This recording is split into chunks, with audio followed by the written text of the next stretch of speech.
Our story so far. Here, in the cripple zone of the Revised Republic, it is after the end of our previous program. And that is where we speak the story of the story in the voice of the language of that place, broken as it will be back then.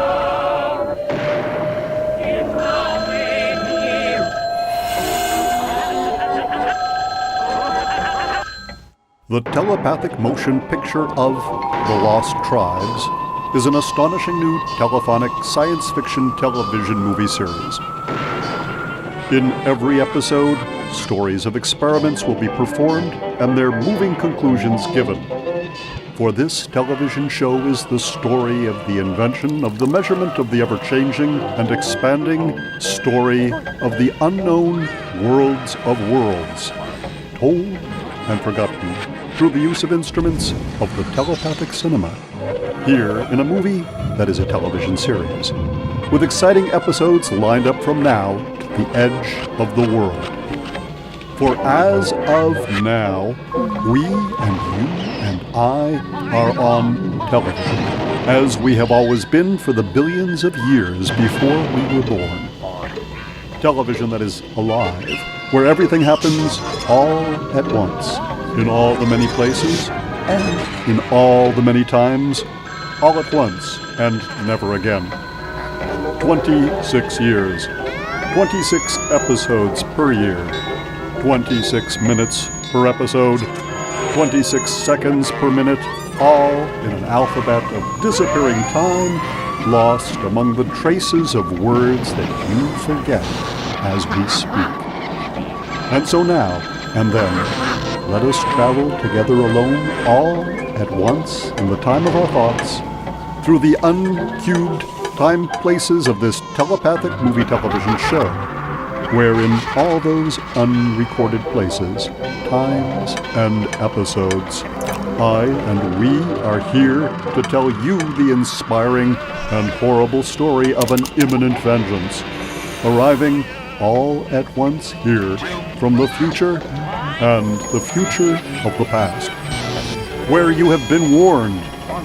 And so, stay tuned now and forever for the immense and astonishing telephonic story of our today's world, where you and I and everyone we love are now lost in a world of reality made from a vengeance of worlds that we must see and hear to remember the unknown thoughts of the words of a constantly forgotten, ever-approaching, and ever-invisible, indivisible, ethical forgetting story of an ever-expanding world of returning episodes now approaching from various directions along various horizons of our infinite American time zones here on the telepathic motion picture of The Lost Tribes.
In early 1914, a spiritualist cinematographer from the Supernormal Picture Society of London joined the Royal Expedition to the Antarctic.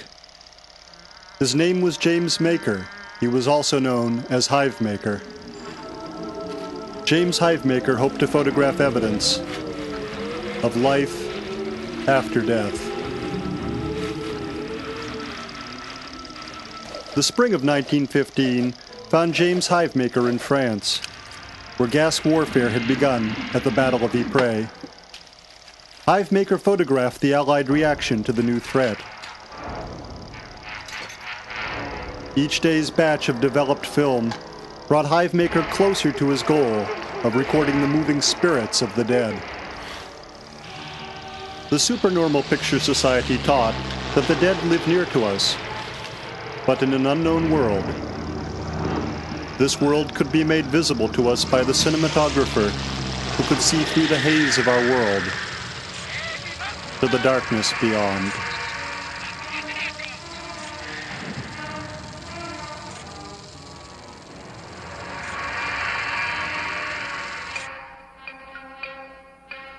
To the supernormal cinematographer, the ghost was a spiritual radium in decay, which could stain photographic film.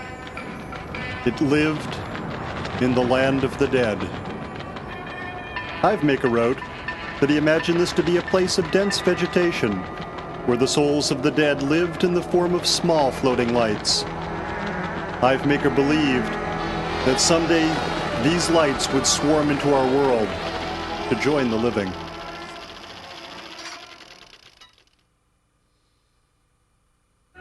In the summer of 1916, James Hivemaker returned to his home and business, a bee farm north of London, to supervise the season's work and check on his hives.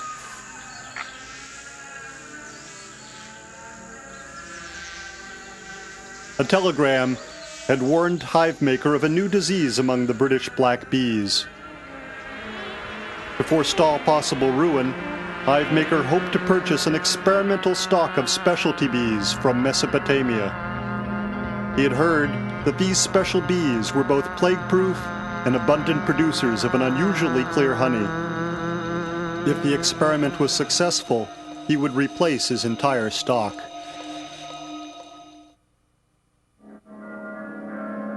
In London that summer, the telegraph company had begun to modernize its operation.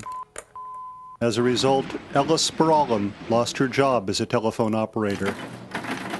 Ironically, Spiralim was herself an electrical inventor who dreamed of developing the means to transmit moving pictures through the telephone. Ella Spiralim was the half-sister of James Hivemaker. Through Hivemaker, Ella found work as a photographic medium at the Supernormal Picture Society. Each Sunday, ghosts would appear at a seance in Tavistock Square to be photographed with the living by Ella and her special camera. Often, the ghosts spoke to Ella. One talkative ghost had died in an auto accident. This ghost was the dead wife of a Hungaro-Egyptian gentleman who often attended the seances. This sad gentleman was the charming bee scientist, Zoltan Abbasid. Ella Spiralim discovered that Zoltan Abbasid knew her half-brother, James Hivemaker. It was Zoltan Abbasid who had brought the Mesopotamian bees to England. Abbasid had discovered the bees near Basra, in the south of Mesopotamia. In the fall of 1916, the bee plague struck Hivemaker's farm. The British bees began to die, their breathing tubes infested by parasite mites. Fortunately, the Mesopotamian bees flourished and quickly took root in the empty hives of the dead bees.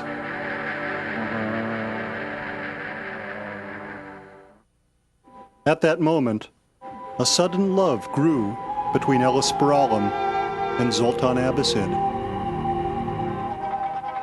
The two were married in the early winter. For their honeymoon, Zoltan Abbasid took his new wife to America to see the cowboys. They stopped in Alamogordo, New Mexico.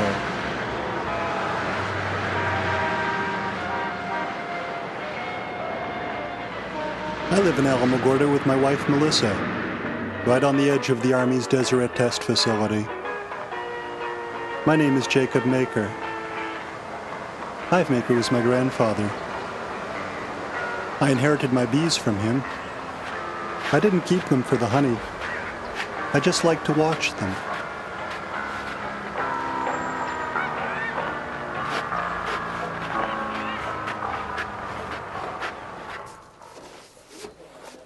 Melissa and I were related.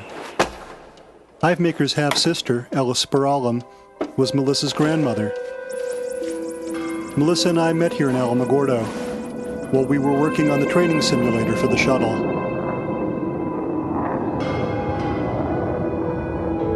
When the project was finished, we got married.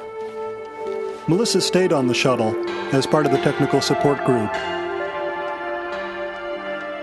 I was reassigned to another part of the company.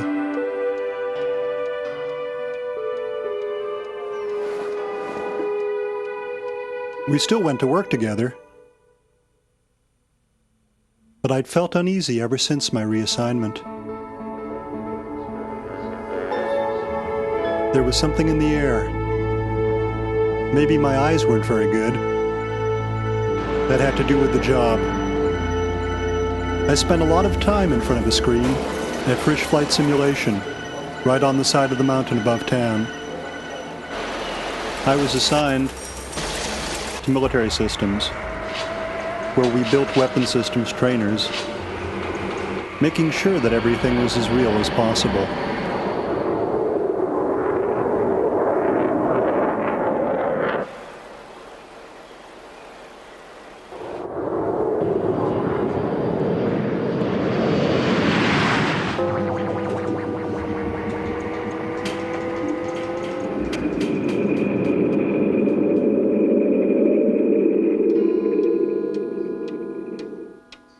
I didn't really understand what was going on until the first time it seemed to happen to me. One afternoon, when I went out to the backyard to open up my hives.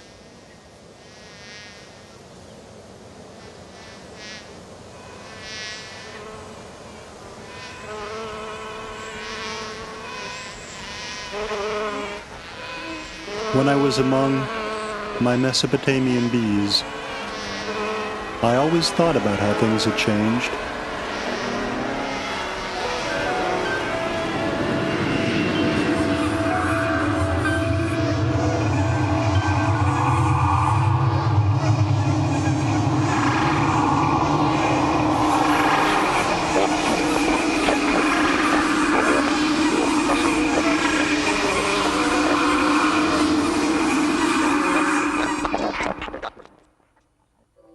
When my sight came back,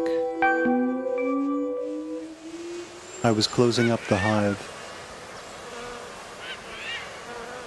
I'd gone someplace familiar, but I couldn't remember where.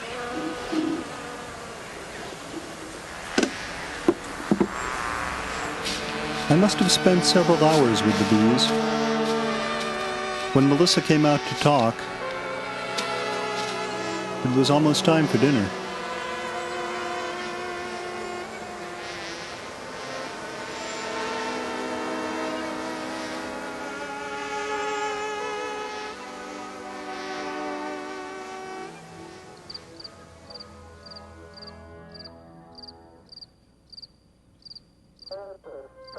That evening, Melissa and I watched the shuttle on television.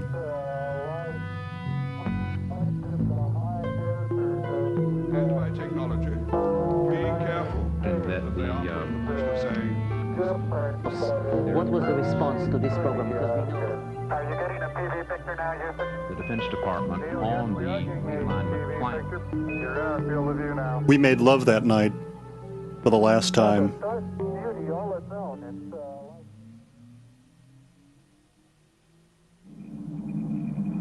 I usually flew from the start of the day.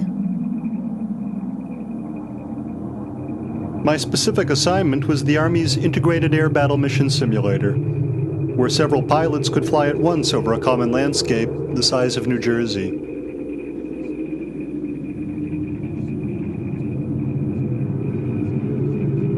I was a programmer, in charge of writing the code that controlled the simulation of target acquisition.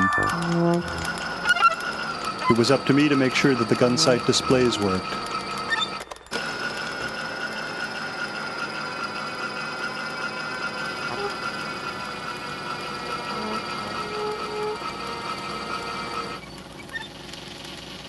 The day after my strange experience at the Hive, a thought came to me in the middle of an explosion. I remembered another strange experience with the bees.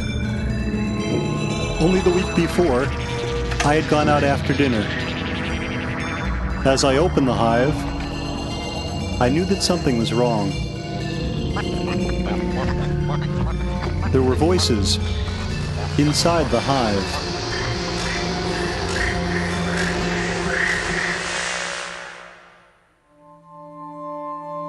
When I came to, I was watching the bees.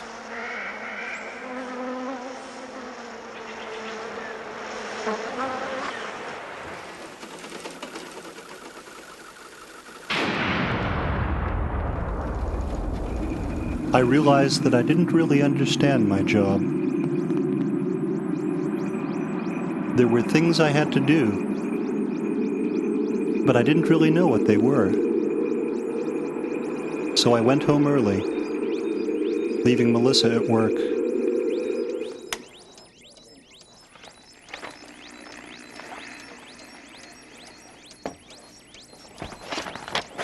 Well, I discovered Pluto about 4 o'clock in Mountain Standard Time on the 18th of February. Pluto seemed to be the most logical name. See, most of the names of the mythological deities have been given to the asteroids. There weren't very many good ones left. And of course, you may or may not realize that the fissionable element plutonium was named plutonium because we named the planet Pluto. I was drawn to the bees.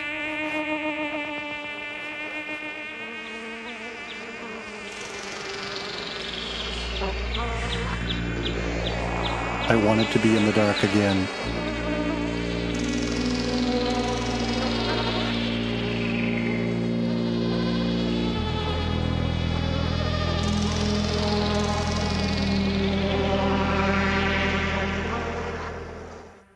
When the dark came, I was able to stay awake. I waited for something to change.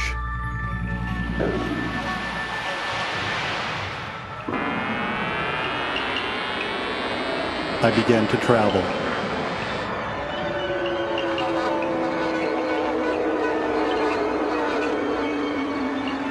I arrived at a patch of land hanging in the darkness. It resembled the place of my birth.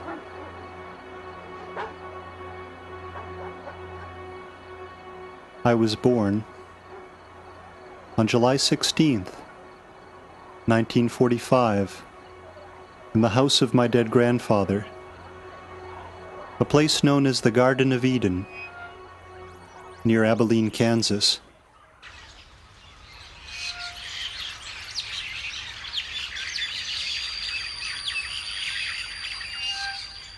James Hivemaker left England in 1919 to invent this place.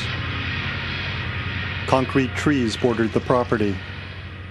Up in the concrete trees were the concrete people. On one side of the house were the twin brothers, Cain the plowman, who had a lot of fixed ideas, and his brother Abel. When I was a child, Cain killed his brother Abel.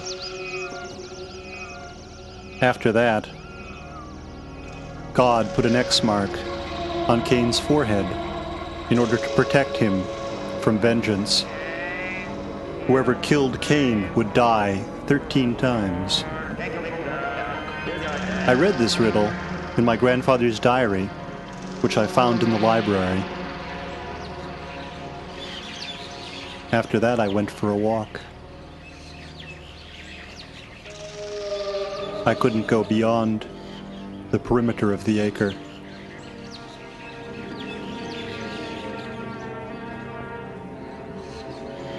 So I went indoors. I watched the people in the trees.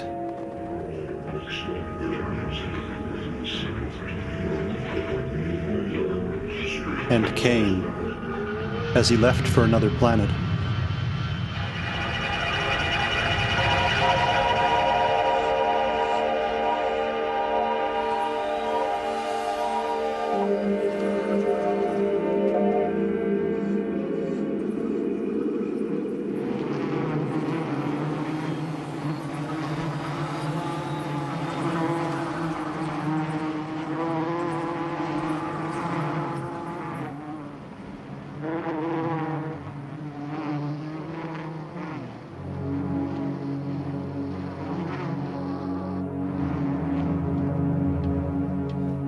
I decided that I didn't want to understand what had happened. I went to bed just as the sun was setting. Melissa wasn't home yet.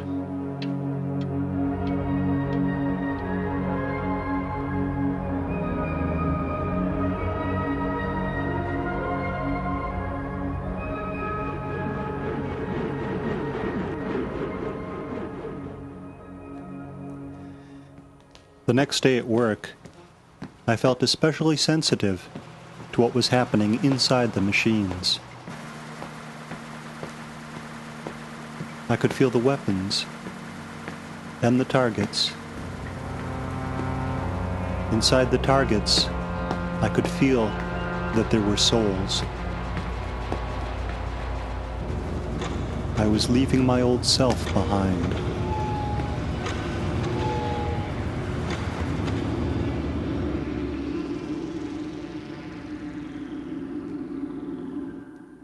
That afternoon, I could feel the darkness around me.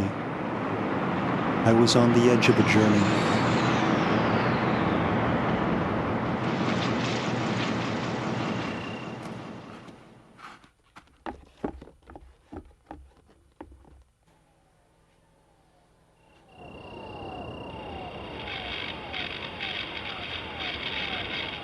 That night, as I watched television,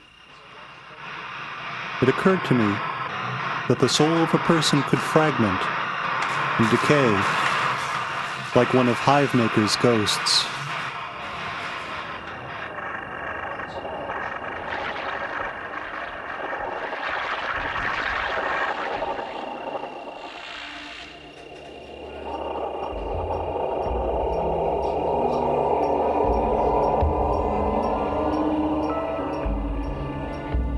I was lost.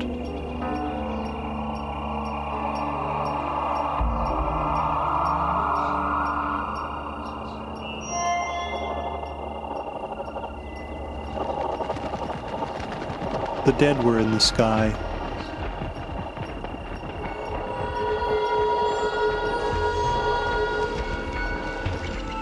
I was their target.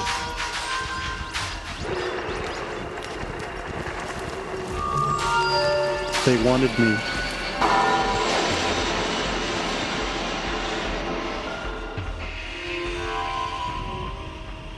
I knew that my suit would protect me.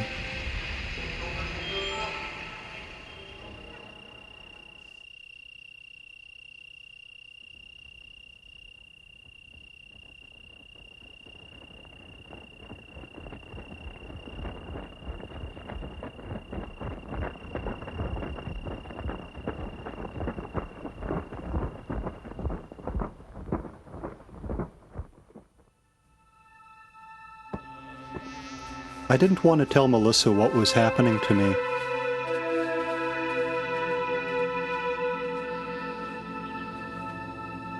I was glad for the everyday routine now, but I knew that I would soon have to make some sort of decision.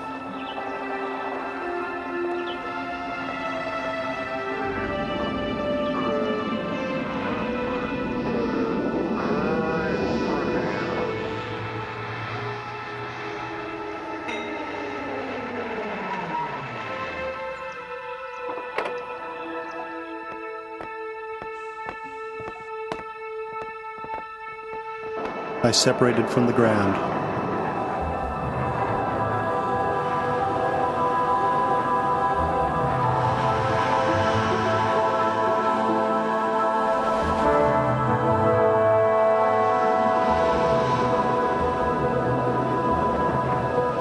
I was a weapon.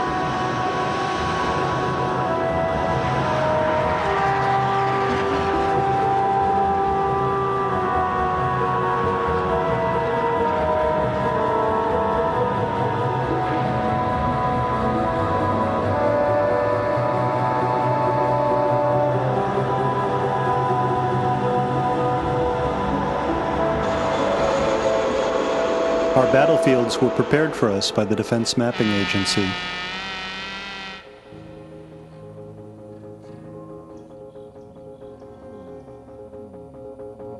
Every tape was a square of real landscape. I could feel those places. There were people there. To hit a simulated target was to secretly prepare murder against the real target. Eventually, there would be real ghosts. I had to decide now. I was on a mission. I turned off the radar and headed towards the moon.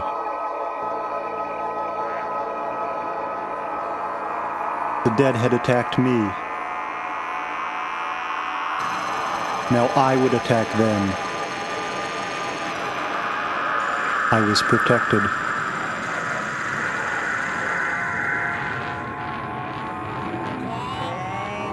They wanted me dead, but I was going to kill them before they killed me.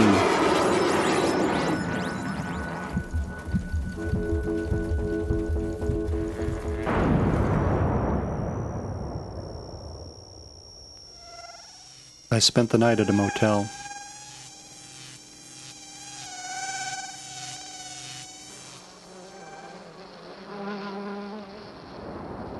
The next morning, I visited some friends at the National Solar Observatory up in the mountains.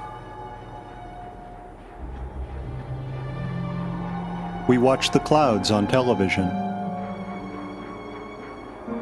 Then I went home.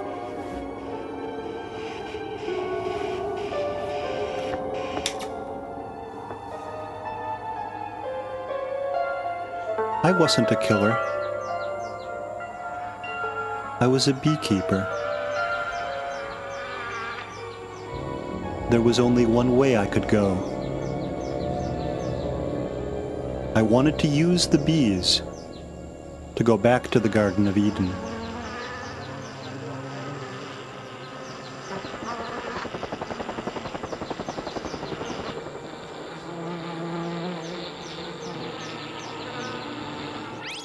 The bees were waiting for me.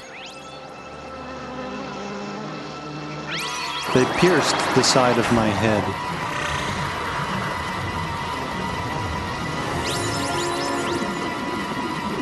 Through this hole they inserted a mirrored crystal.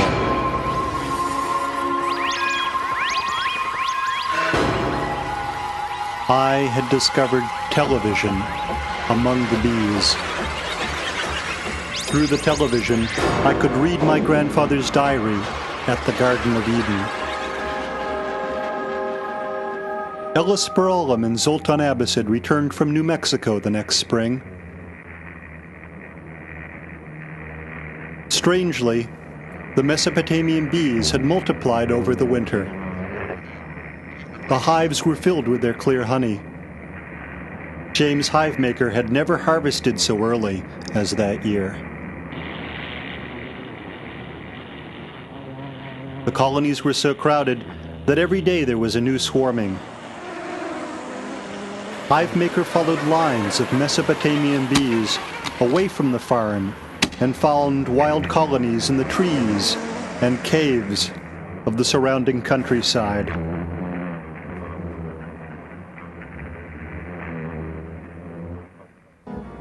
That spring on the farm, Ellis Speralam began work on an electrical device which would allow the dead to travel to our world. She combined her brother's techniques of ectoplasmic cinematography with her own knowledge of electrical telephone technique. She called the device the electric telescope. Spinning discs scanned mourners left behind by the dead, changing their pictures to sounds which were transmitted through telephone wires. The receiver changed the sound to moving pictures of the dead, which could float free and alive in the air.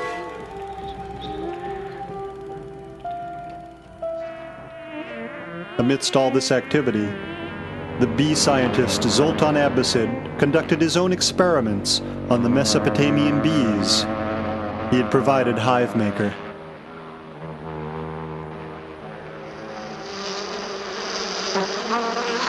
I could see further through the television, out to the Deseret test facility, where weapons were flying through the air.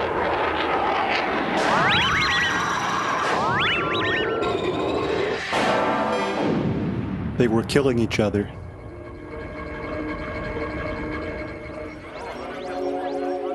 It was up to me to kill someone. That was where I had to go. The X-shaped gun sight floated before my eyes. I was Cain. That was my mark. God would protect me from my victims. Melissa called from work.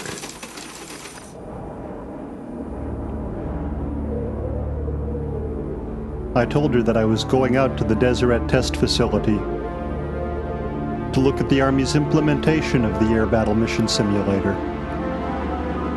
I had no idea how long I would be gone.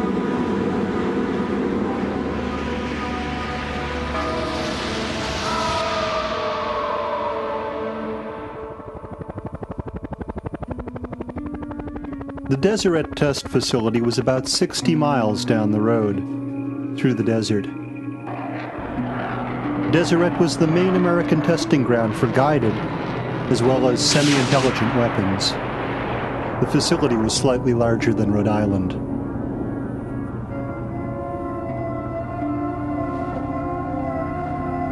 There was always haze around the main post area.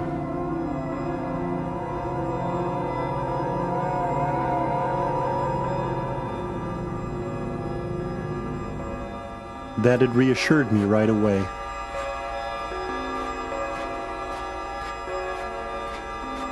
This was a better place for me.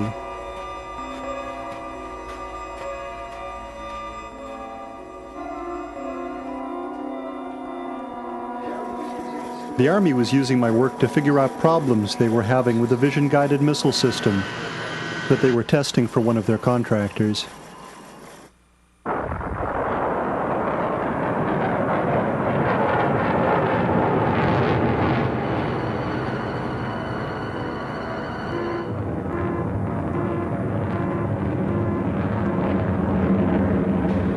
I found the work disturbing. I had the strong feeling that I should go out to the range. That I should be with the weapons.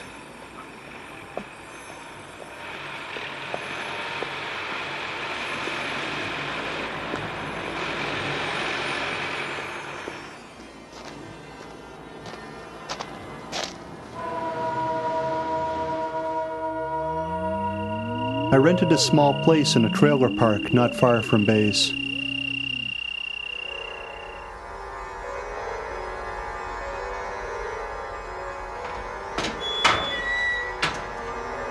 I started taking morning walks in the desert.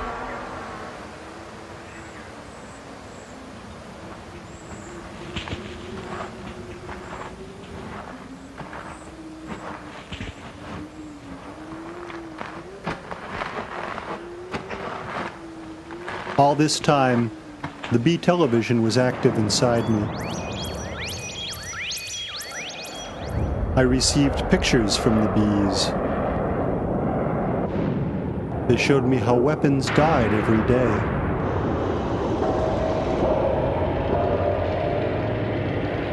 At the end of the day, every night in the trailer park. The bees told me about the new world, where they had settled and formed a new nation.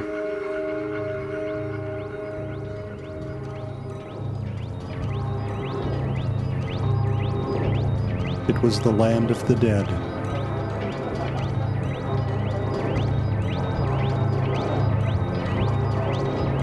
The bee television showed me that place, where the radium souls of living spirits split into innumerable pieces, forming beautiful patterns that were their new bodies, and at the same time a language. It was the language Cain had brought with him when he fled the Garden of Eden.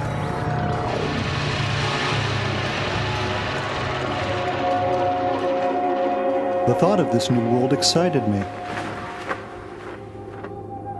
My walks became longer.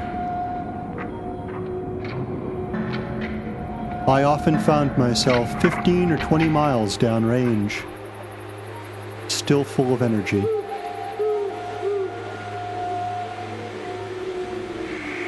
My favorite stopping place was the launch site monument, where the Army had tested Nazi rockets.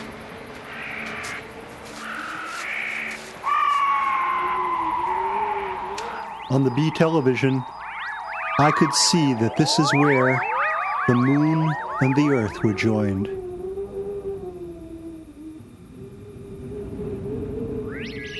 All around this place, semi-intelligent weapons were trying to escape the earth, hoping for a new life elsewhere.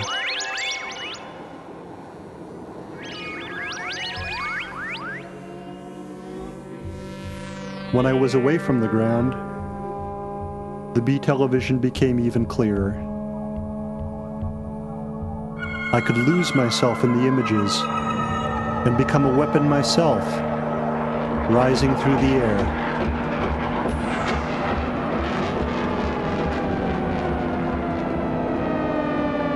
My destination was the moon. That's where the dead lived.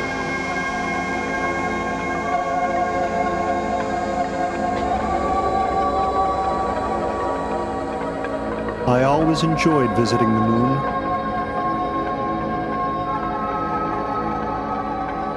The dead were always quiet until the last moment when I started to leave. That's when they spoke.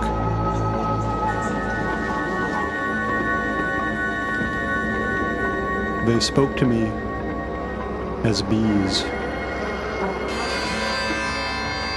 They showed me a line that I would have to follow through the darkness.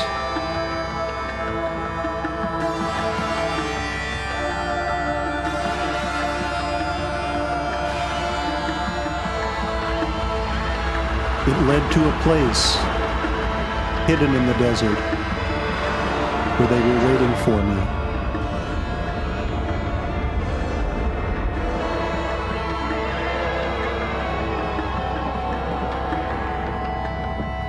I realized that I would have to follow this beeline out to the test range.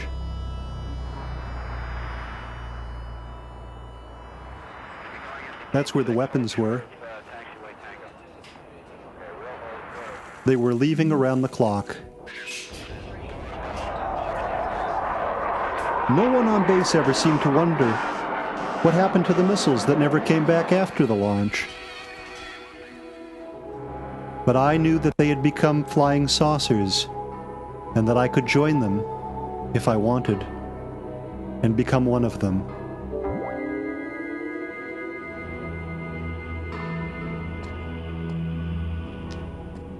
So it was that, carrying only the bee television and my own thoughts, that I walked out to the desert.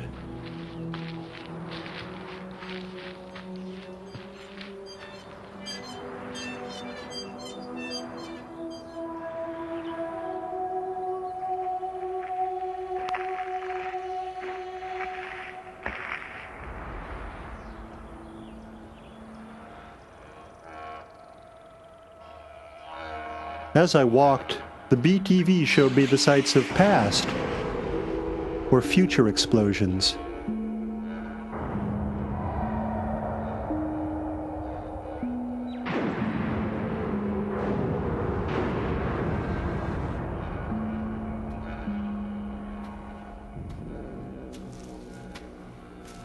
I walked for many hours, engrossed by what I saw.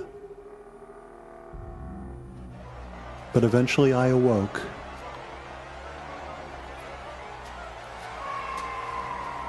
I was afraid.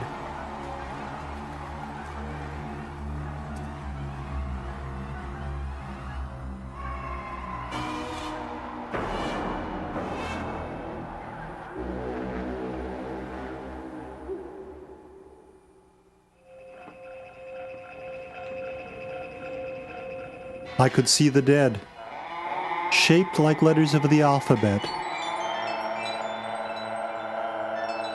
They danced for me.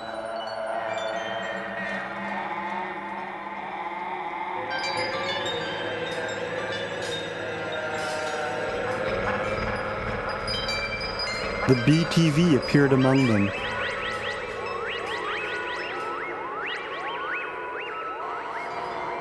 I was traveling in the right direction.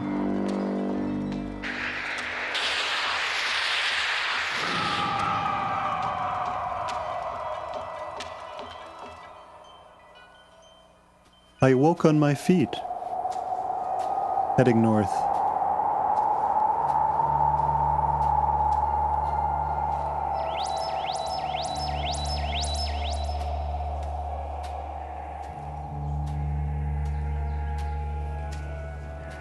Less than an hour later, I came across an unfinished mud building.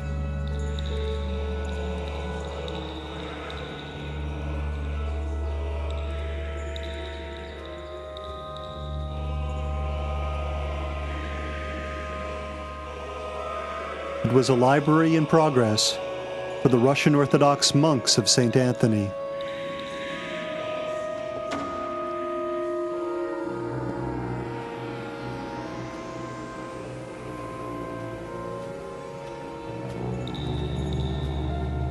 I met Father Bessarion.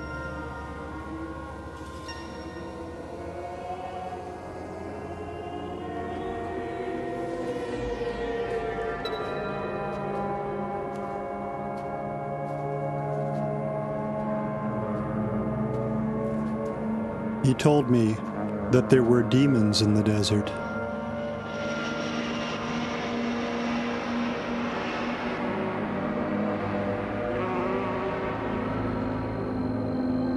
Father Bessarion also told me that bees lived in the historical marker at Trinity site, where the Army had tested the first plutonium bomb. That was 40 miles to the north.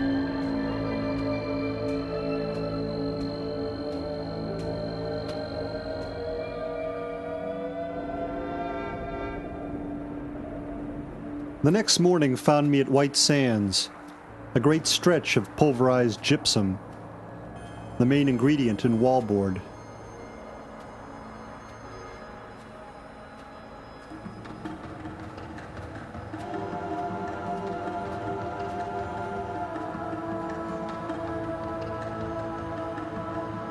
Out of the haze, a giant floating light appeared.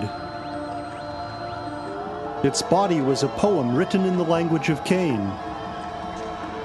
Here was a missile that had left the earth and returned to touch me. The desert became the past. The dead marched across the sands to reach me.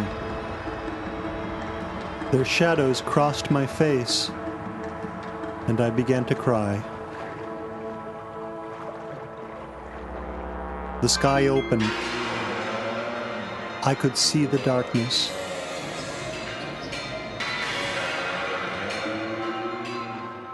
I wanted to take a picture.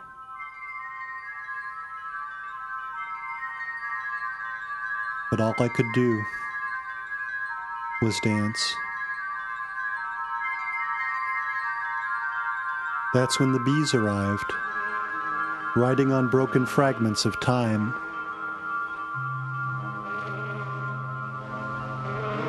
They flattened the sands and built a room for me on stilts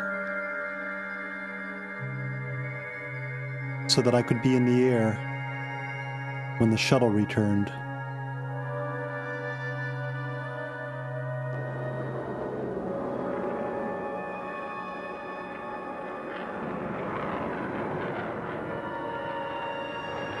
But I never saw it land. I flew directly to the Garden of Eden, where there was a message waiting for me in my grandfather's diary.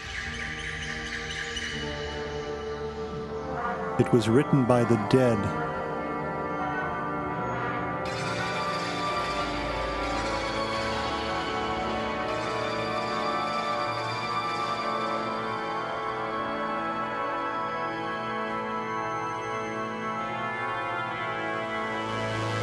From the bed of my birth to the bed of my death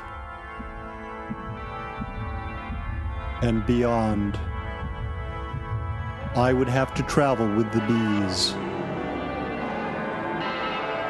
to find the person that I was meant to kill on a planet inside the earth. The Mesopotamian bees of my grandfather were waiting for me on this planet. They would show me my victim at the moment of the kill.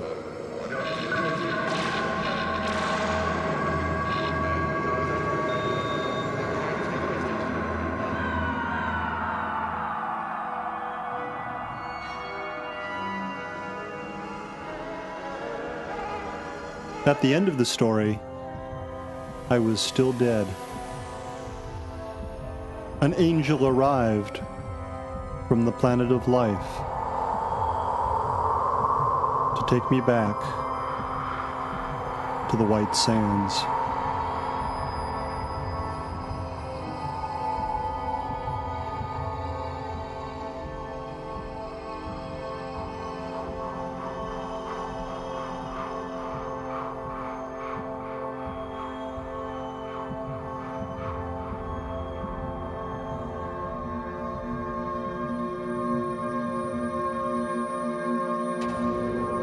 The next day, I arrived at Trinity Site, about 20 miles past White Sands.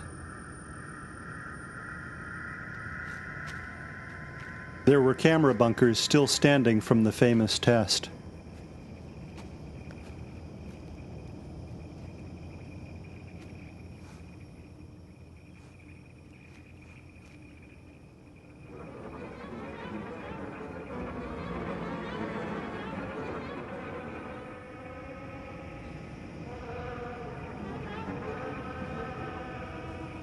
This was the birthplace of the plutonium bomb. The marker was my goal.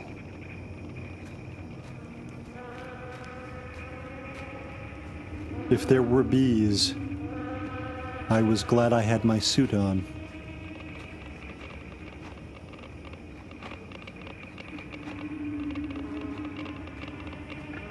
On the BTV, I could see myself. I was approaching the marker. I couldn't remember where this place was.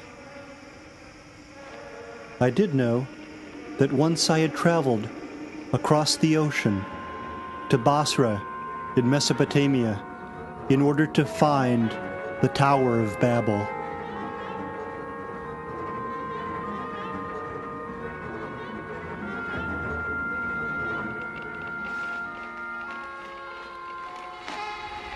I knew that I was from Alamogordo. I realized that couldn't be more than 50 miles by car. But I didn't know how I could ever get back. Except perhaps as a bomb.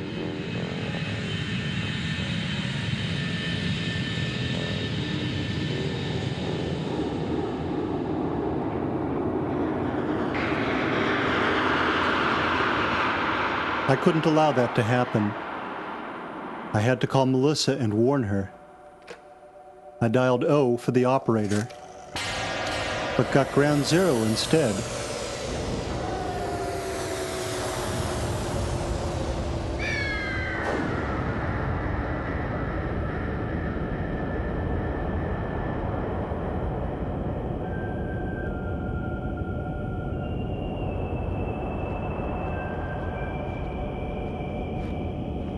over and over. I tried to make that call, and then I remembered.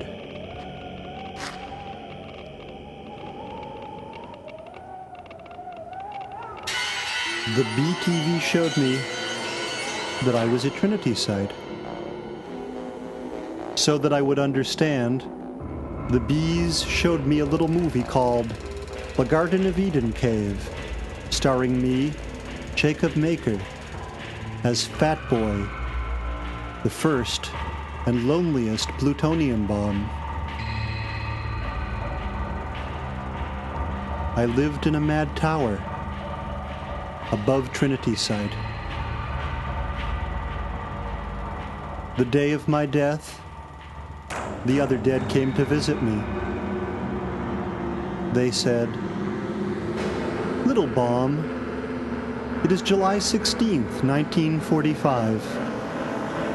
Now that you're gone, they'll make you a marker, and the bees will come to live here, and the flying saucers, so you will know that through the grace of God, the maker of people, his Son, the Savior of the Christians, and those bees who swarm through the air, that though you are dead, you were born."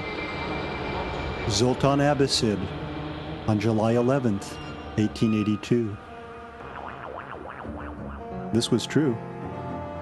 In my youth, I studied Volapük, rival of Esperanto, the artificial language of international peace, and reconstructed the language of Cain spoken at the Tower of Babel.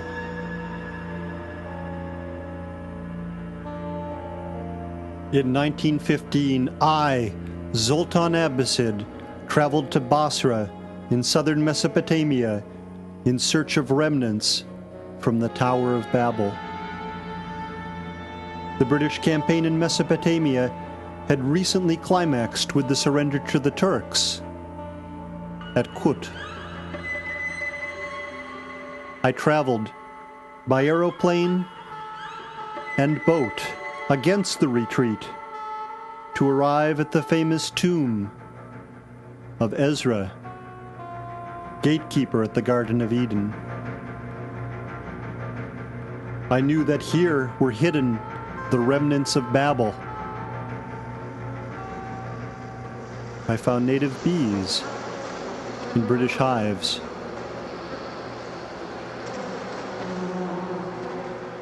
Bees that danced backwards. I dissected the queen. She was blind. My guess was that these bees had come from inside the earth. When I had this thought, I saw pictures. I saw a man I had never met. He told me that these bees had come to Basra through a cave that led to the center of the earth, where there was a planet that someday I would visit. The Tower of Babel was there, and the bees lived inside it.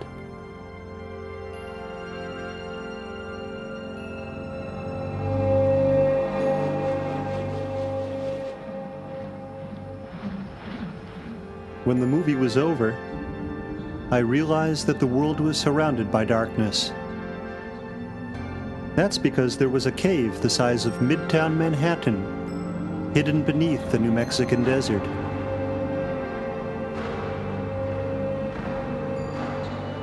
The bees were waiting for me there to show me how to get to that planet and meet my victim. So I followed the pictures inside my brain towards the dark place.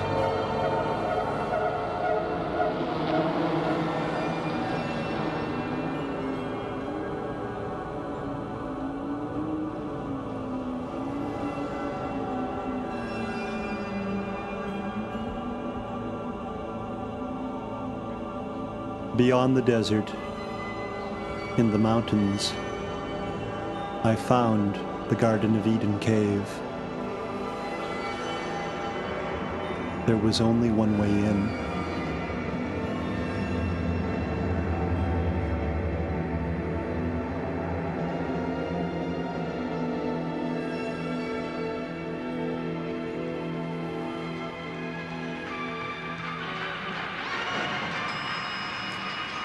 I had reached the land of the dead.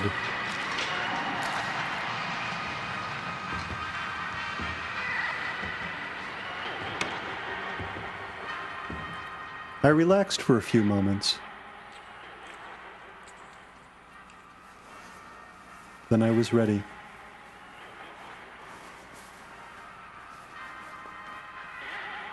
I knew which way to go.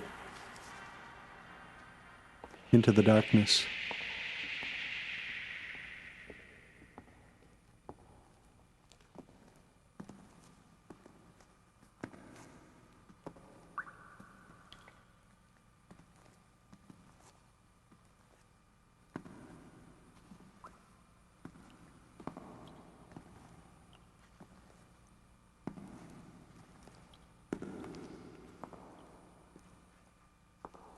The first thing I noticed was the light.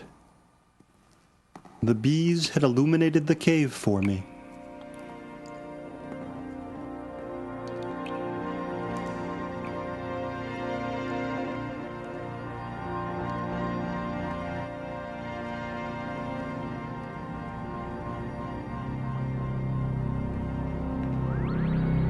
The bees appeared on the TV, speaking the language of Cain.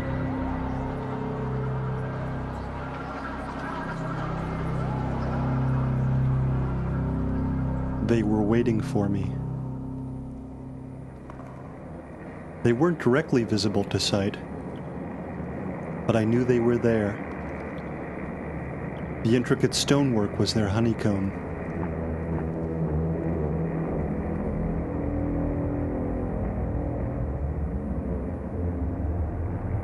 I saw myself on the television.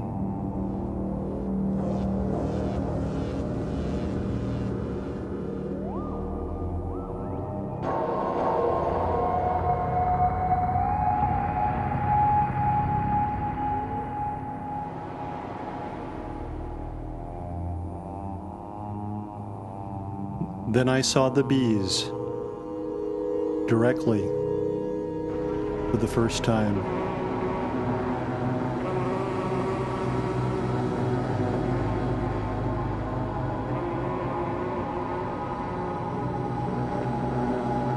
They were 30 feet tall.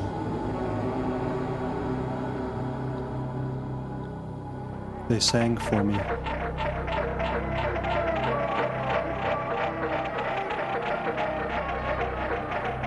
I could see that the bees lived in the darkness around this small, lit patch of cave. Our world was puny and finite in comparison with theirs. I understood them as little as the bees understand the beekeeper.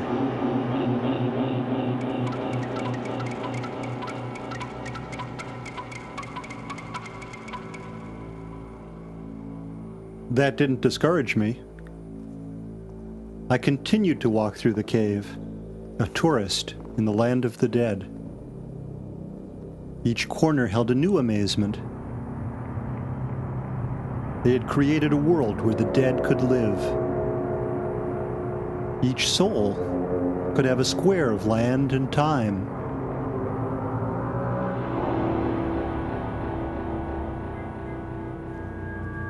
Both qualities were fluid, the products of powerful thought machines that worked behind the scenes here,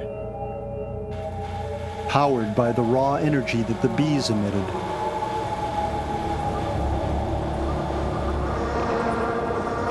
It was a mechanism of astonishing complexity. All this tired me. I slept in a dark corner, like a bee.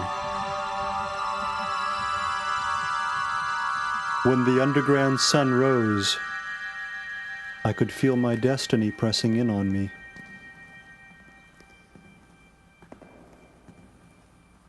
It was time for me to find out who I was going to kill.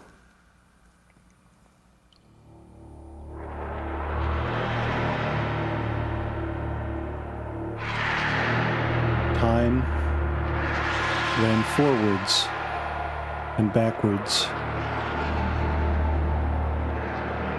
I emerged in a room as bright as noon, covered with magnificent honeycomb.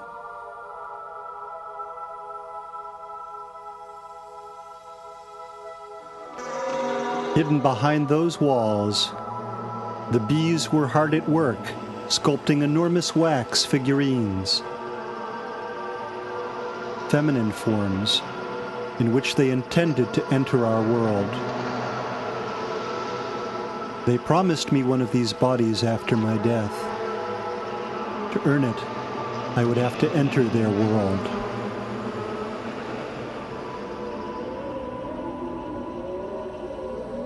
I drove through a tunnel and arrived at a city. In the city, there was a building. In the building, there was a room. On the wall of the room was a vibrating bookshelf that held a crystalline book. In the book was the story of the bees, told in secret words, shaped from the bodies of the dead. The story told me that here in the Garden of Eden cave,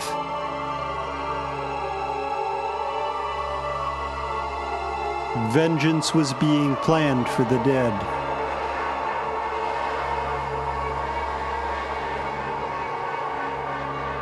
I shut the book,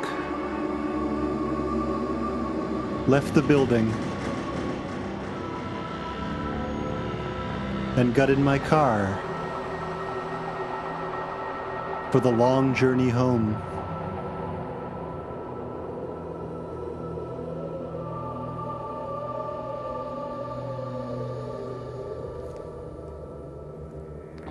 I knew I wouldn't be alone for long. Once I had traveled into the darkness, I was sure to be followed back.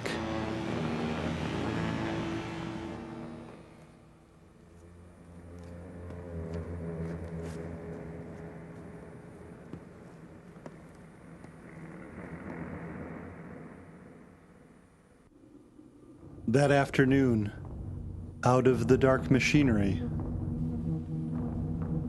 one of the dead of the future arrived.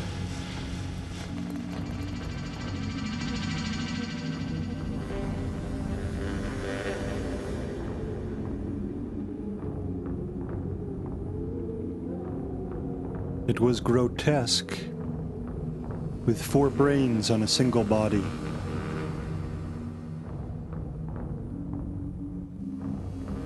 I felt that I recognized it.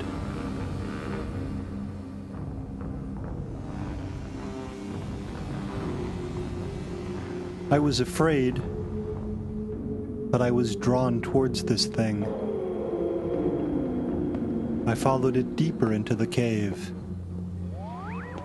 That's where I would find my victim. It was almost time. I used my programming skills to reshape the cave into a shield. From behind the shield, I would attack with the mark of Cain.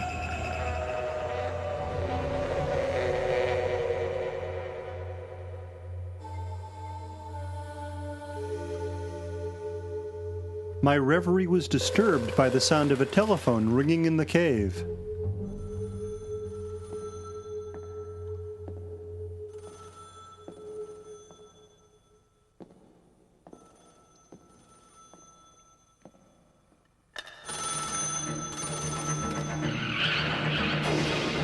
It was the dead wife of Zoltan Abbasid.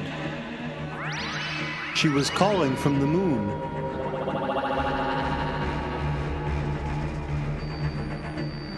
In the language of Cain, she told me that a murder had been committed in the past.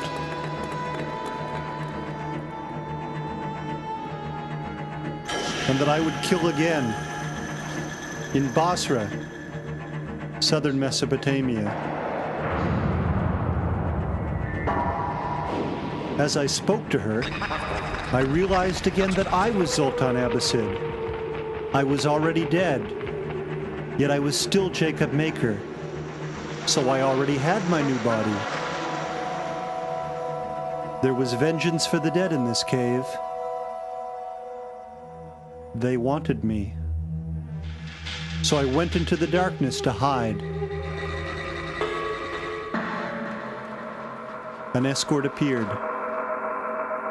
to take me to asylum. I followed it into the darkness, past the vengeance sign, to the graveyard where words were born. Past this was a place guarded by the oldest of the dead. There, the soul fragments of animals were sharpened and organized into complicated floating weapons.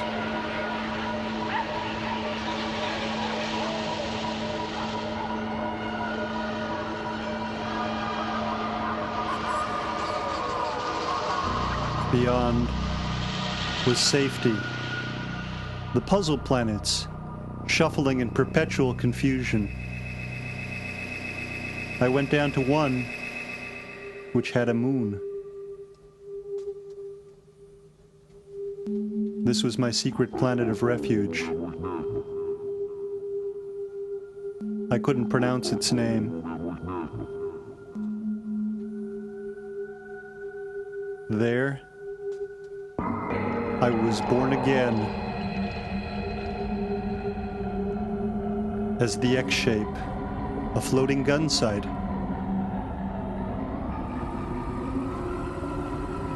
It was time to return. I plunged into the center of a planet and traveled towards the place where my old self was standing.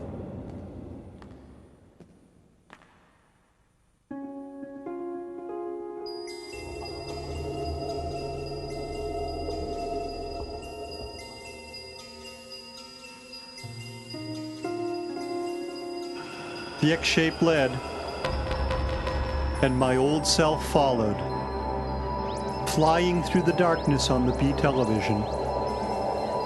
That miraculous shape given me by the bees, and now being taken back by them.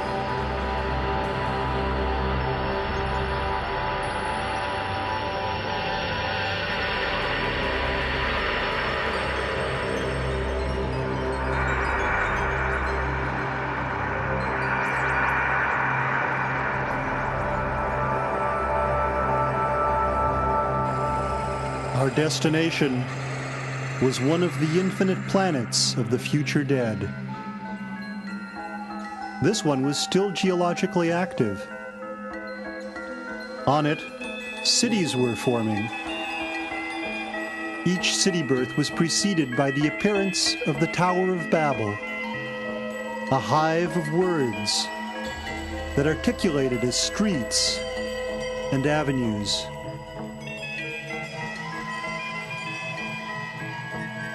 Office buildings and windowless apartments that I flew through like a daredevil on the way to the religious center, the Temple of Death, where priests and military planners were deciding on the shape of the new culture.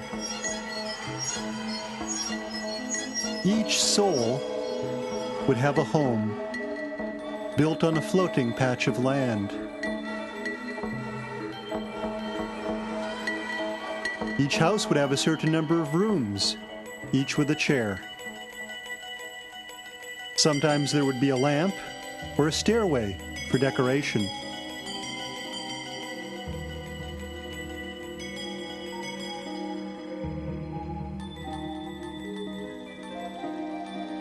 There would always be a basement and in it would be the clock, the entertainment center, controlling both the television and the bed, as well as the toilet. All of which suddenly reminded me that I was dead. I had fallen to the floor of the cave. My death was relaxing and beautiful. I certainly didn't want to waste very much time on it. I had other places to go.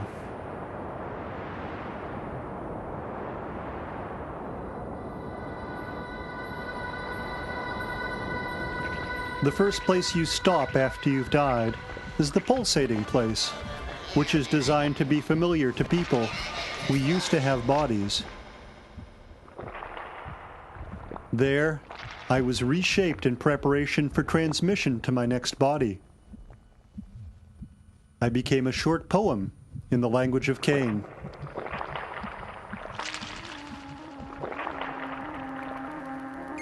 I would get my new body after I killed.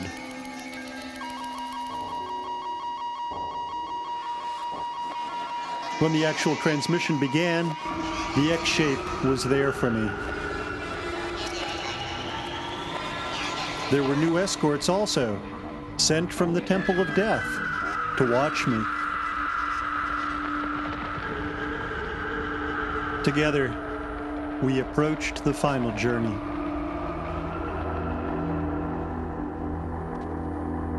Space and time opened like an elevator to reveal a planet that had vanished, leaving its weather behind.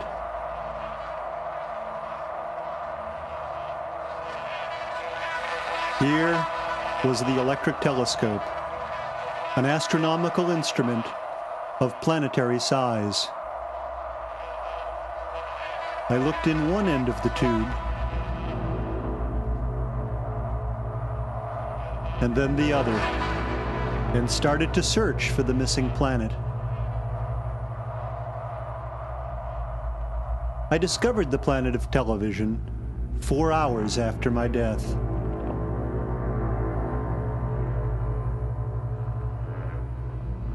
I went down the other end of the tube. This brought me just outside the planet.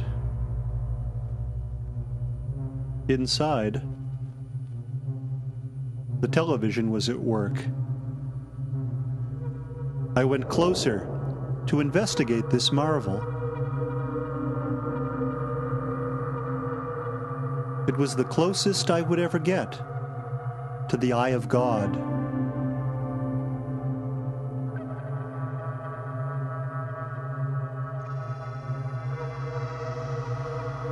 When the television turned its gaze on me, for a few moments I could see the world as the deity did, divided into different zones of transmission.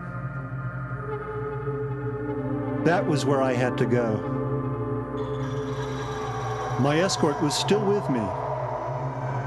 Together, we traveled into the television and burst through to the past, where my future was about to be decided. By the fall of 1917, James Hivemaker had begun to hate his brother-in-law, Zoltan Abbasid. He had no specific reason other than a desire to be the sole owner of the Mesopotamian bees. The bees were still multiplying. Hivemaker formed the idea that these bees were the dead of the future. That theory alone, he decided, could account for their awesome numbers.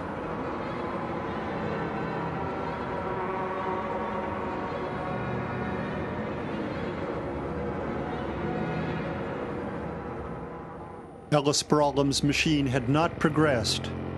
Technical limitations had prevented her from building a machine large enough to scan an entire mourner or receive a complete soul.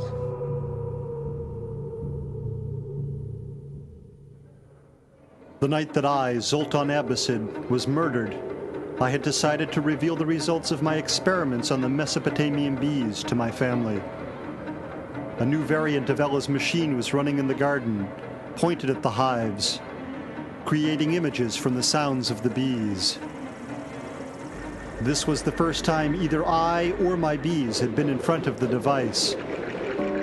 Strange patterns began to form at the receiver. A woman appeared on the screen, then 4 women. My dead wife was in the hive. Her soul had fragmented and become many separate bees. She wanted to kill me. She needed a new body. My escort made a signal. Multiple faces appeared on Ella's receiver. The bees swarmed to attack me. I, Zoltan Abbasid, never wore protective clothing when I worked with my bees. The masses of the dead knew this and had arrived to murder me, each with the same reason under a different name. For they were the dead, and vengeance was their life.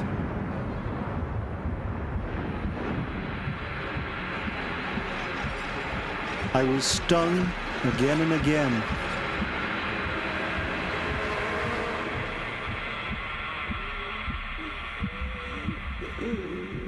When my breathing stopped, I saw James Hivemaker standing over me in his suit. Hivemaker always wore his suit. That was the last thing I ever saw.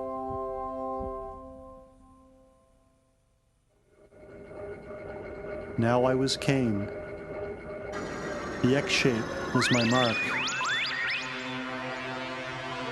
Together, we traveled back through the planet of television, which was transmitting the dead to the future. Now I needed a new body, and to get it, we would have to kill. Those who had murdered Zoltan Abbasid would be my victims. Then I would be reborn. I had seen God in the planet of television and had faith that this was true. I became a shape of light, the poem that I was.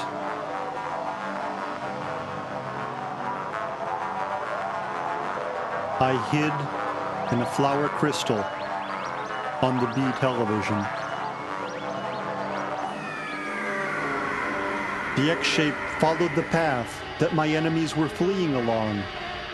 They were heading forwards through time, back to Mesopotamia, which now had a different name.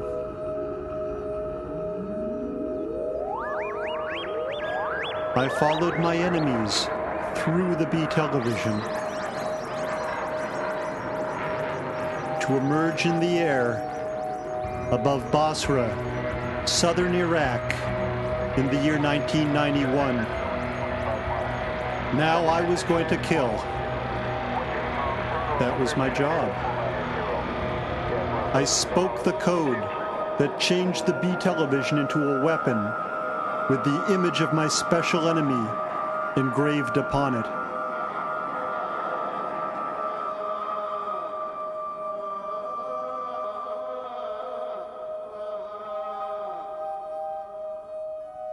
I spun this projectile towards the one who was waiting for me. The X-shape followed to the kill.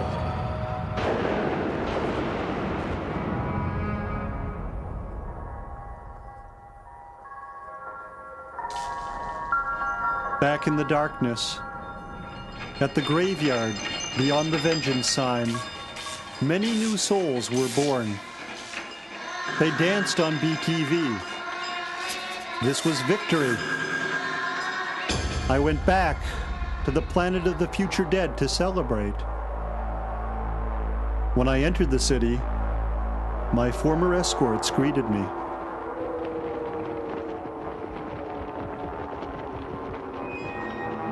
they'd had children. Twins. The X-shape had gone there to give birth also.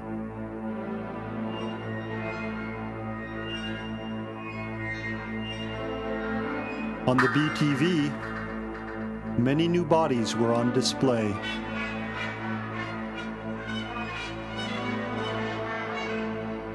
In fact, this world was twice as large as it had been before. There was twice as much time, twice as many houses, and many more useless things also. That was it. The end. For the last time, I entered the BTV. I traveled into the weapon boxes and let my soul take on its true form.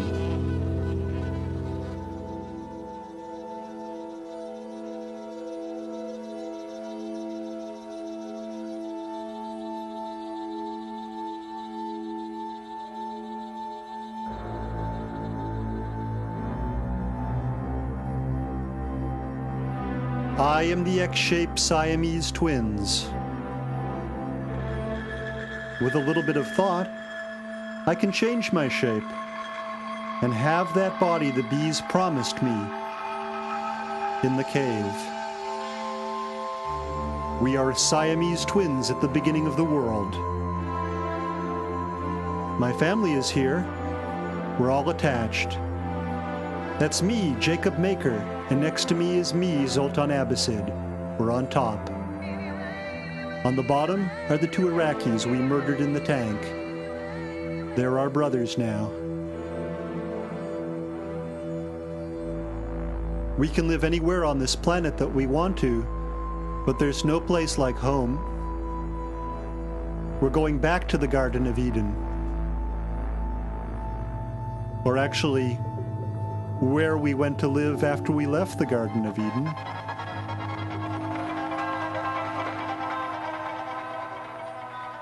It's a beautiful day in Alamogordo.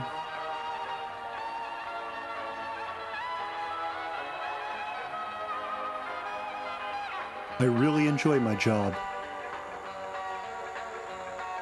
I'm a woman now. Actually, several women. Our names are Alel and Zilla Lamek. We're genetic researchers, specializing in the study of the shifting kernel patterns that can be recorded across generations of mutating corn.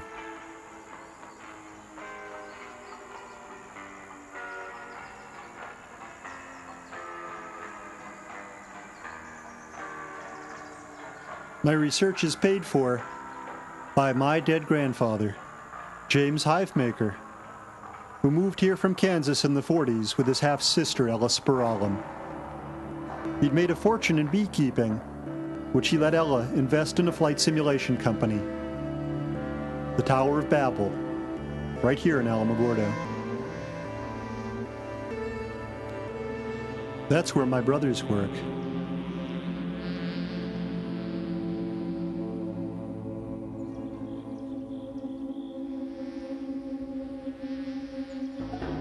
Right now, their specific assignment at the Tower of Babel is one of Aunt Ella's inventions. A two-way television that lets them talk to the dead. On the television, the dead people have promised that for the next 1,000 years, we get to live in peace on this new world. I love my brothers. And I believe that. That's the power of love.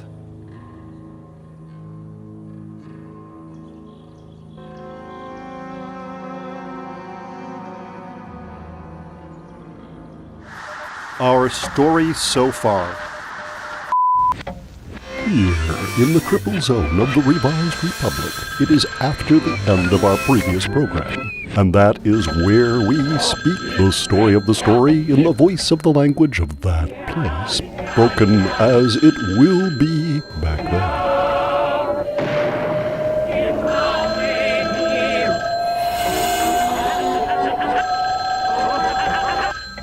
The telepathic motion picture of The Lost Tribes is an astonishing new telephonic science fiction television movie series. In every episode, stories of experiments will be performed and their moving conclusions given. For this television show is the story of the invention of the measurement of the ever-changing and expanding story of the unknown worlds of worlds, told and forgotten through the use of instruments of the telepathic cinema, here in a movie that is a television series, with exciting episodes lined up from now to the edge of the world. For as of now, we and you and I are on television, as we have always been for the billions of years before we were born. Television that is alive, where everything happens all at once, in all the many places, and in all the many times, all at once and never again. 26 years, 26 episodes per year, 26 minutes per episode, 26 seconds per minute, all in an alphabet of disappearing time, lost among the traces of words that you forget as we speak. And so now and then, let us travel together alone, all at once in the time of our thoughts, through the uncubed time places of this telepathic movie television show, where in all those unrecorded places, times, and episodes, I and we are here to tell you the inspiring and horrible story of an imminent vengeance, arriving all at once here from the future and the future of the past, where you have been warned. And so, stay tuned now and forever for the immense and astonishing telephonic story of our today's world, where you and I and everyone we love are now lost in a world of reality made from a vengeance of worlds that we must see and hear to remember the unknown thoughts of the words of a constantly forgotten, ever-approaching, and ever-invisible, indivisible, ethical forgetting story of an ever-expanding world of returning episodes now approaching from various directions along various horizons of our infinite American time zones here on the telepathic motion picture of The Lost Tribes.